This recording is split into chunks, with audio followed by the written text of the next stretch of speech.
Students, अब आते हैं अपने उर्दू वाले पोर्शन पे। उर्दू पोर्शन में आपके पास सबसे पहले तर्जुमातुल कुरान का हिस्सा आता है। तर्जुमातुल कुरान के हिस्से में आपके पास सबसे पहले MCQs दिए गए हैं, उसके बाद मुख्तसर सवालात और उसके बाद तफसीली सवालात। आपने हर सवाल का जवाब अपनी किताब को पढ़ने के बाद देना है। आपको कुछ ऐसी चीज़ें भी शामिल हैं समर पैक में जो आपने नहीं की हुई, इनको आप पहले अपनी किताब से पढ़ेंगे, उसके बाद यहाँ पे समर पैक में आप सॉल्व करेंगे।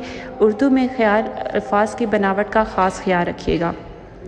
उसके बाद आपके पास आता है इस्लामियात का पोर्शन। इस्लामियात के पोर्शन में सबसे पहले आपको MCQs दिए गए हैं, उसके बाद मुख्तसर सवालात और उसके बाद लॉन्ग क्वेश्चंस और उसके बाद आपको एंड पे नोट दिया गया है कि तमाम तफसीली सवालात आपने याद करके अपने रजिस्टर पर लिखने हैं, इससे आपकी मेमोराइजेशन भी हो जाएगी।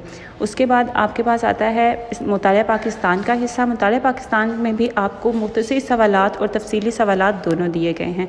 उर्दू ग्रामर में भी बिल्कुल इसी तरह जैसे इंग्लिश ग्रामर में आपके पास हर कॉन्सेप्ट गिवन था, इसी तरह इधर भी आपको हर कॉन्सेप्ट उर्दू ग्रामर का भी दिया गया है। सबसे पहले आपके पास तारीफ़ें हैं, उसके बाद आपके पास MCQs और उसके बाद हर दरख्वास्त, ख़त, मज़मून, कहानी, हर चीज़ आपके समर पैक में दी गई है। उसके बाद आपके पास आखिरी पोर्शन है उर्दू अदब का। उर्दू अदब में भी आप कुछ चैप्टर्स पढ़ चुके हैं और कुछ आपने पढ़ने हैं। कुछ जो नहीं पढ़े हुए वो आपने अपनी किताब से देखे इन सवालात के जवाबात देने हैं।